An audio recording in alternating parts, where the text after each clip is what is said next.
We are a brand new muscle car, and we build RestoMods. We're talking cars that look like a classic, that drive like a brand new car.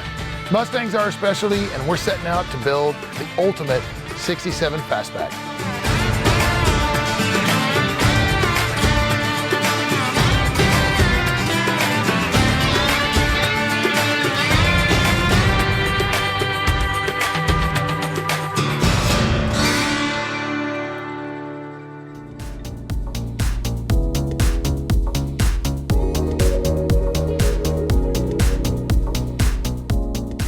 The time has come to fill up this great big hole in the engine bay. So we're going to put our 427 stroker small block in here with a supercharger, radiator, AC condenser, air to air. There's a lot of stuff that has to fit in here. And we tried a couple of different kits to get the supercharger and everything to fit. We couldn't find anything that really worked for us, so the only alternative was custom. Dan and Conley from Pyrotech are here. They're going to show us the custom brackets and the pulleys they made to get all of this stuff in that car. So the problem we were having is the original bracket would not fit in the engine bay. The supercharger head unit was touching the inner fender well right where the battery would normally be. We made this more compact, move everything in closer to the center of the engine. The relief cut right here, we had to make this cut to make room for the supercharger belt.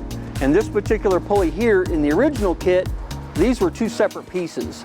And what those guys did is they were able to make this all one piece. The fewer pieces you have moving around, the better. This main bracket that holds the supercharger was 3 inches longer, so we had to shorten the whole thing 3 inches.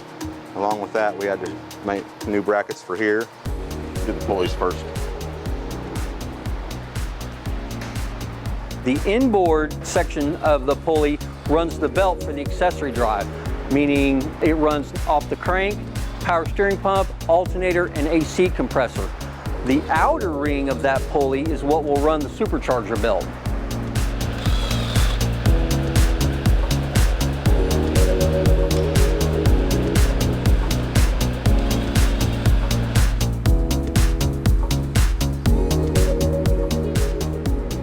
Only we might have to compress this a little bit. This is kind of the trickiest thing. Looks like it sucked it in.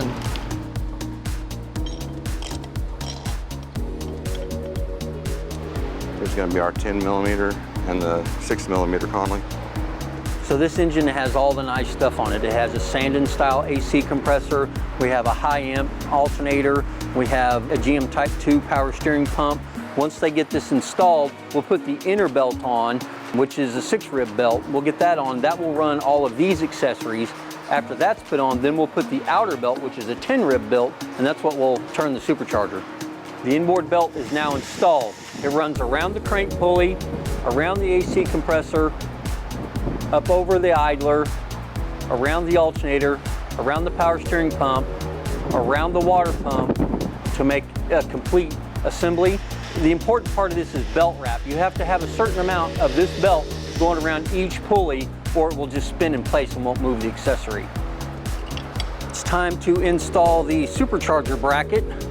The guys will get that put on and then we'll put the head unit on. As they're putting this on, we can talk about how thick this bracket actually is, and you can see how many standoffs we have. So when this head unit is turning at 7,000 RPM engine speed, there's a tremendous amount of strain on this bracket. And if it's not thick enough and if it's not supported right, you can actually see the bracket will actually deflect and bend. So this is why we have so many attachment points, and this is why it's so thick. Not only did we have to make up some clearance room on the water pump pulley, but they had to do the same thing here on the belt tensioner. So we had to remove a little bit of material here just for extra safety. The belt clearance was getting really, really tight on this thing.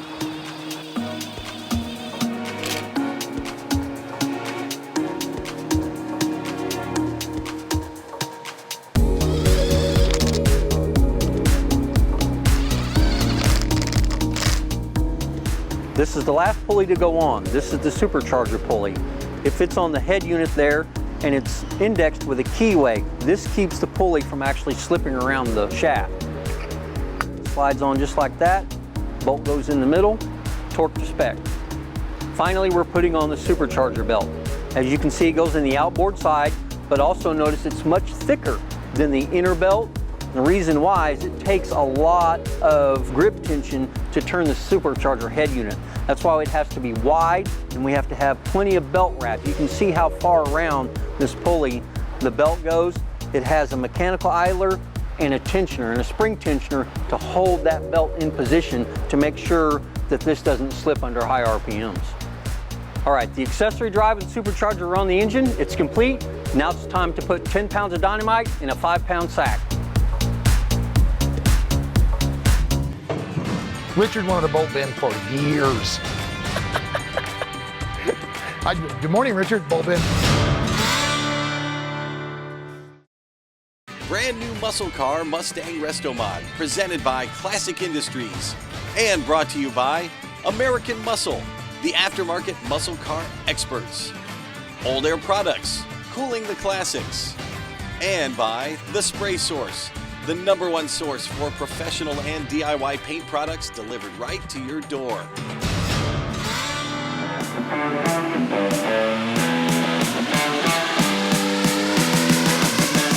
I started a brand new muscle car basically right out of high school. Went to Tulsa Tech for collision and refinishing.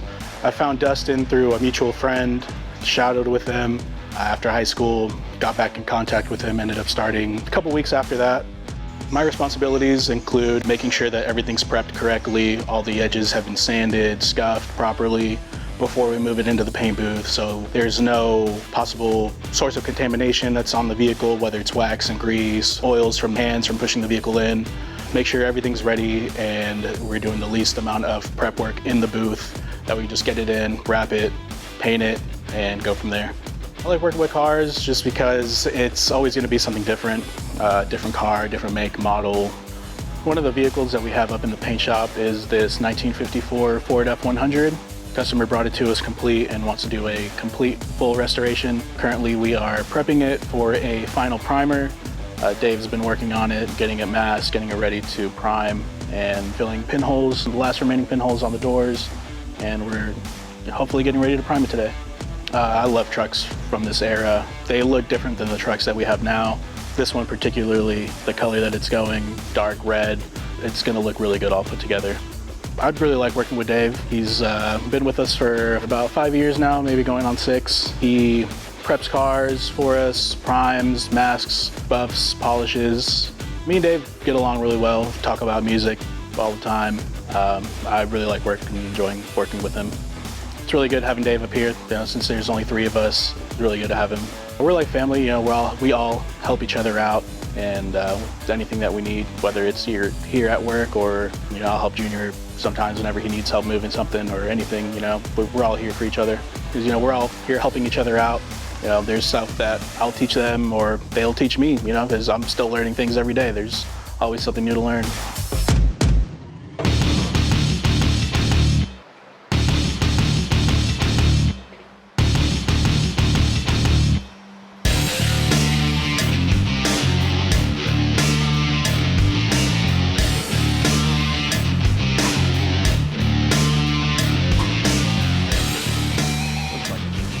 Passenger side quite a bit. There you go.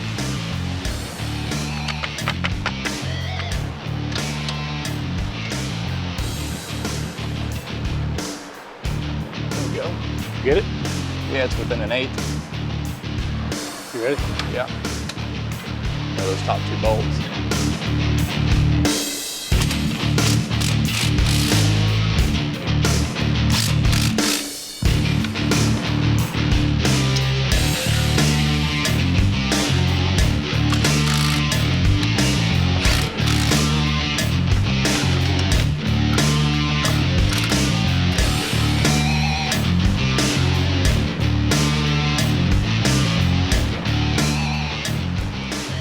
Making a mess.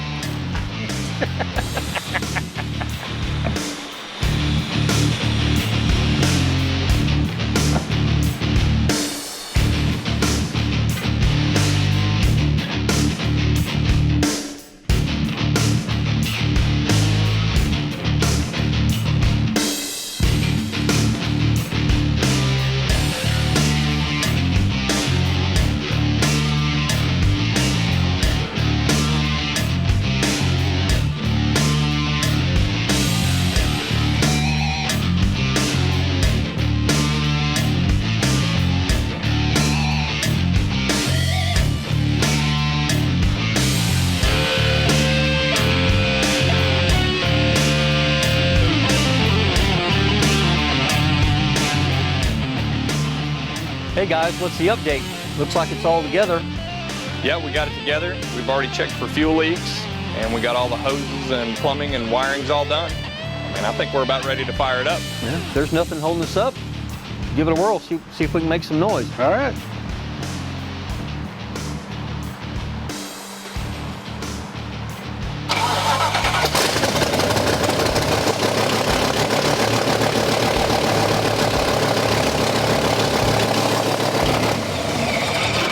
Sounds pretty good to me. So I guess next up on the agenda is get some exhaust on this thing.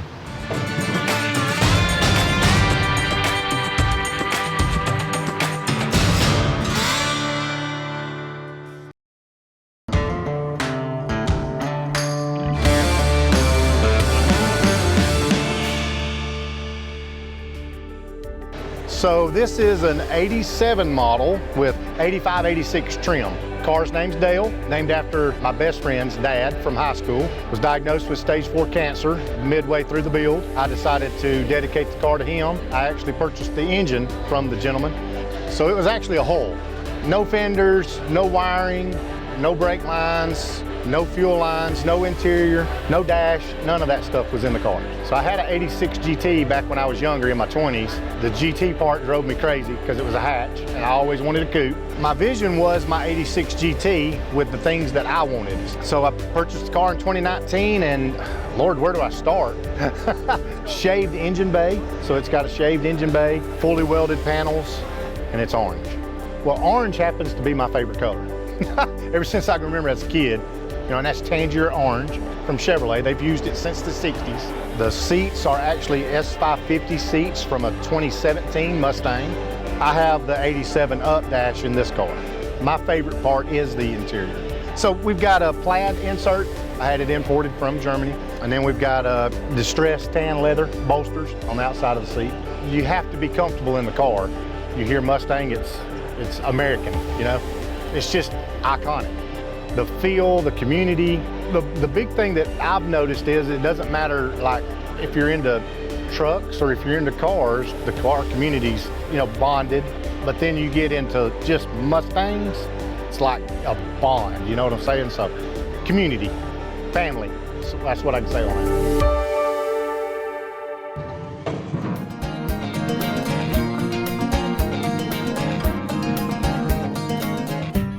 When you build a whole car from scratch, parts is a huge issue. I spreadsheet the builds. It's about 700 line spreadsheet. So there's a lot of items. And according to GM, a 1970 Chevelle has 10,000 parts if you ever count every nut, bolt, washer, etc. So all these cars are in that range. We had to have a partner, and in the beginning we didn't. Richard wanted a bolt bin for years. Good morning, Richard. Bolt bin. Richard. Bolt bin. Richard. Okay, bolt bin. Now we have Windsor. They were looking for a nut and bolt supplier to supply their needs, and I fit that bill, and I helped them organize a lot in this room.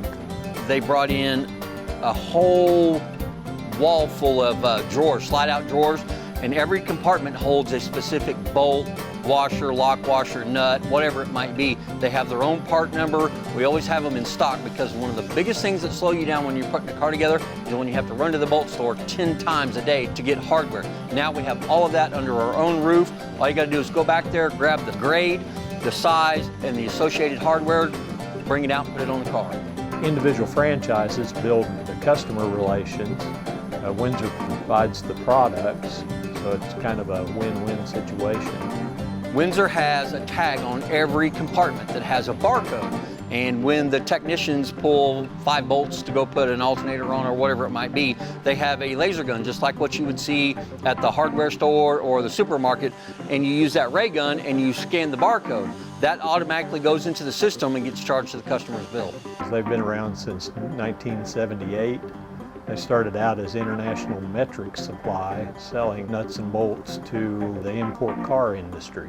Through the years, they grew into industrial products, military. They've become a GSA supplier, so the long-term growth has been excellent. Without a bolt bin, these guys would have already mutinied and killed me by now.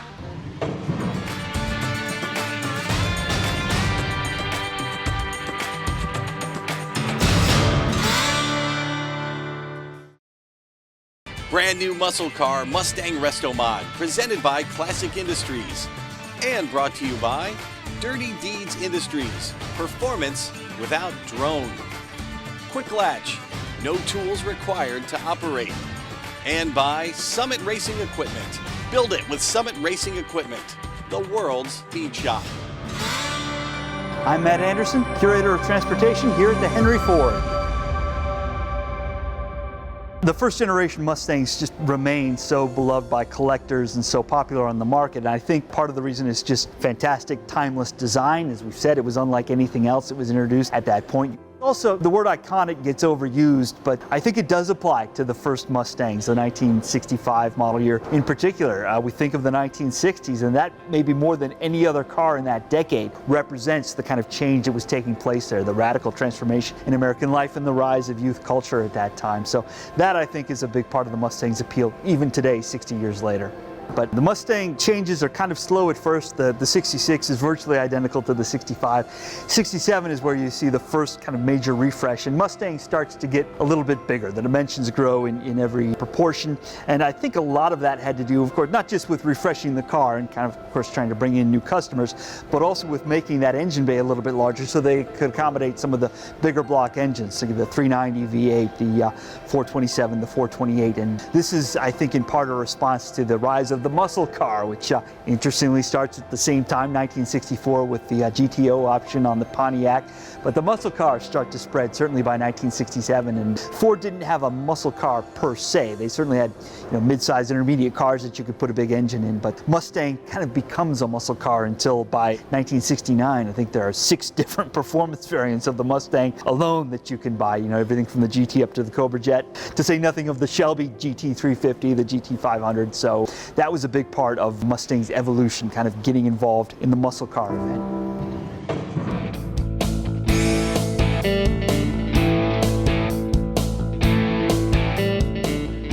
The point of building a RestoMod is performance, power, but also reliability, especially when it comes to fuel. Most of these vehicles are fuel injected, so it becomes even more important. You've got to have the right components, the right hose, the right connectors. For us, the answer to that problem is Roadrunner Performance. They're our partner for fuel line. They give us everything we need. They've got an amazing facility. We just couldn't be more happy. Here at Roadrunner Performance, we have hoses and fittings of all kinds. Plus we sell wrenches, something like this one, that's a wheelie bar wrench. We have an adjustable wrench that is for tightening your fittings so you won't scratch them. We have vice jaws that we can put in there so you don't spin the fitting when you're tightening it down. And we cater to the people that are building their hot rods, something in your garage, something you're gonna take out on the track, drifters. We have quick connects for the brake lines for a lot of the drifters or off-road guys. If they tend to break a line, you can just disconnect it and still continue doing what you need to do. There's a lot of places you can get hoses and fittings. One of the differences for us is that we're a family-owned company and we care about what we do. Everything is tested, blown up, so whatever we put on our sheets is true fact. For example, our PTFE line, we've blown up at 10,000 PSI. Our put together was 9,800 PSI. Typically, most of your OEM pressures would be about 600 to 800 PSI. One of the most important things on a race car or your build is your hoses and fittings. You're protecting your motors that can be anywhere from $5,000 to $100,000. People forget that and they try to use cheaper hose. Something like that will put a racer out of this race that he's just traveled a bunch of miles to get out to the race, spend a lot of money, and just for a hose or a fitting that they save a few dollars on, doesn't make sense to us.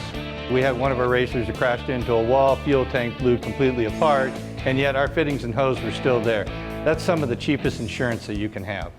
We're very fortunate here to have this Camaro, a build that's very similar to the BNMC build that we're doing right now. So right here, every car is going to have cooling hoses. This is a big put together because these hoses are so hard to twist because of the short distance.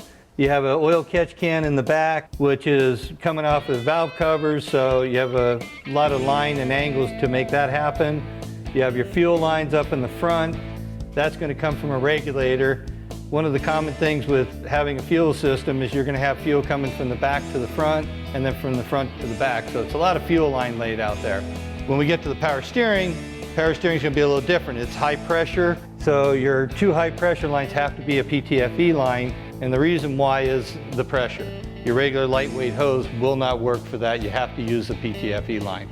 Your return could be a push lock, and that's what we commonly use for return hose. This is something like we're talking about right here. So this could be a PTFE push lock. These two are going to be PTFE lines, and that's coming off the power assist unit. So of course, function and reliability is one of the most important things, but when you get to a car show, you really want it to look nice. And here at Roadrunner Performance, we want you to have a car that looks good and will last a long time.